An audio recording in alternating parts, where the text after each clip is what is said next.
Excel techno school, Guruvayanakere, Venur. Admission open now. Iran ಹಾಗೆ Israel ನಡುವೆ ನಡೀತಾ ಇರುವಂತಹ ಯುದ್ಧ ಇವತ್ತು 11ನೇ ದಿನಕ್ಕೆ ಕಾಲಿಟ್ಟಿದೆ. ಇರಾನ್, ಇಸ್ರೇಲ್, ಅಮೆರಿಕದ ನಡುವೆ ರಣಭೀಕರ ಯುದ್ಧ ನಡೀತಾ ಇರುವಂಥದ್ದು. ಇರಾನ್ ಬ್ಯಾಲಿಸ್ಟಿಕ್ ಕ್ಷಿಪಣಿ ಉಡಾವಣೆ ಮೇಲೆ ಯುಎಸ್ ದಾಳಿ ಮಾಡಿದೆ. ಸೇತುವೆಯ ಕೆಳಗೆ ಅಡಗಿರುವ ಕ್ಷಿಪಣಿ ಉಡಾವಣಾ ತಾಣದ ಮೇಲೆ ದಾಳಿಯನ್ನ ಮಾಡಲಾಗಿದೆ. ಬ್ಯಾಲಿಸ್ಟಿಕ್ ಕ್ಷಿಪಣಿ ಉಡಾವಣೆ ವಾಹನದ ಮೇಲೆ ಯುಎಸ್ ದಾಳಿ ಮಾಡಿದೆ ಅನ್ನೋ ಮಾಹಿತಿ ಸಿಗ್ತಾ ಇದೆ. ಕ್ಷಿಪಣಿ ಉಡಾವಣೆಯ ವಾಹನಗಳೇ ಟಾರ್ಗೆಟ್ ಮಾಡಿ ಯುಎಸ್ ಈ ದಾಳಿಯನ್ನ ಮಾಡಿರುವಂಥದ್ದು. ಬ್ಯಾಲಿಸ್ಟಿಕ್ ಕ್ಷಿಪಣಿ ಉಡಾವಣೆ ವಾಹನಗಳನ್ನು ಪತ್ತೆ ಹಚ್ಚಿ ದಾಳಿಯನ್ನ ಮಾಡ್ತಾ ಇದೆ ಅಮೆರಿಕ ಹಾಗೆ ಇಸ್ರೇಲ್ ಜಂಟಿ ಪಡೆ.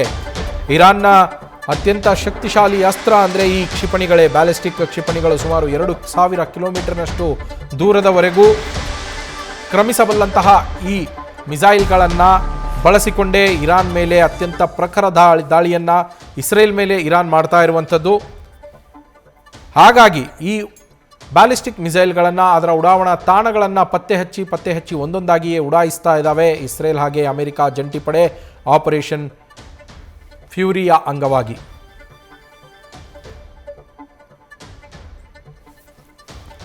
ಆಪರೇಷನ್ ಎಪಿಕ್ ಫ್ಯೂರಿ ಇಸ್ರೇಲ್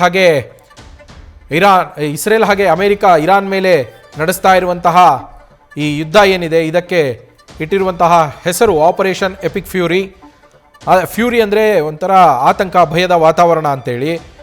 ಆದರೆ ಇರಾನ್ನ ಬಳಿ ಅತ್ಯಂತ ಶಕ್ತಿಶಾಲಿಯಾದಂತಹ ಈ ಬ್ಯಾಲಿಸ್ಟಿಕ್ ಮಿಸೈಲ್ಗಳೇನಿತ್ತು ಇದು ತುಂಬಾ ದೊಡ್ಡ ಥ್ರೆಟ್ ಆಗಿತ್ತು ಇಸ್ರೇಲ್ಗೆ. ಹೀಗಾಗಿ ಸದ್ಯ ಆ ಬ್ಯಾಲಿಸ್ಟಿಕ್ ಮಿಸೈಲ್ಗಳ ಎಲ್ಲಿ ಸಂಗ್ರಹಣೆ ಮಾಡಿದಾರೋ ಆ ಸಂಗ್ರಹಣಾ ತಾಣಗಳನ್ನು ಹಾಗೆ ಎಲ್ಲಿಂದ ಉಡಾಯಿಸ್ತಾ ಇದ್ದಾರೋ ಆ ಜಾಗಗಳನ್ನು ಹುಡುಕಿ ಅವುಗಳ ಮೇಲೆ ಈಗ ದಾಳಿಯನ್ನು ಮಾಡ್ತಾ ಇದ್ದಾವೆ ಜಂಟಿ ಪಡೆಗಳು. ಇಸ್ರೇಲ್ ಹಾಗೆ ಅಮೆರಿಕದ ಜಂಟಿ ಪಡೆಗಳು ಅದರ ಮೇಲೆ ಅಟ್ಯಾಕ್ ಮಾಡ್ತಾ ಇದ್ದಾವೆ.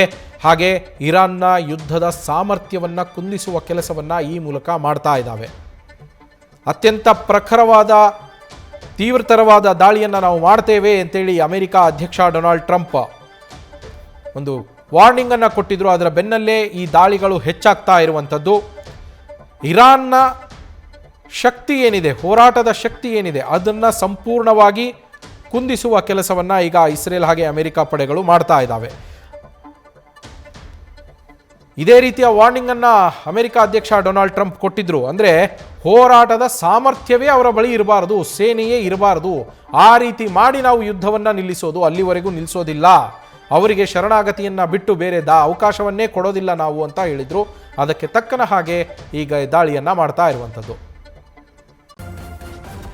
ನ್ಯೂಸ್ ಫಸ್ಟ್ ನಿರ್ಭೀತಿಯಿಂದ ನಿಮ್ಮ ಪರವಾಗಿ.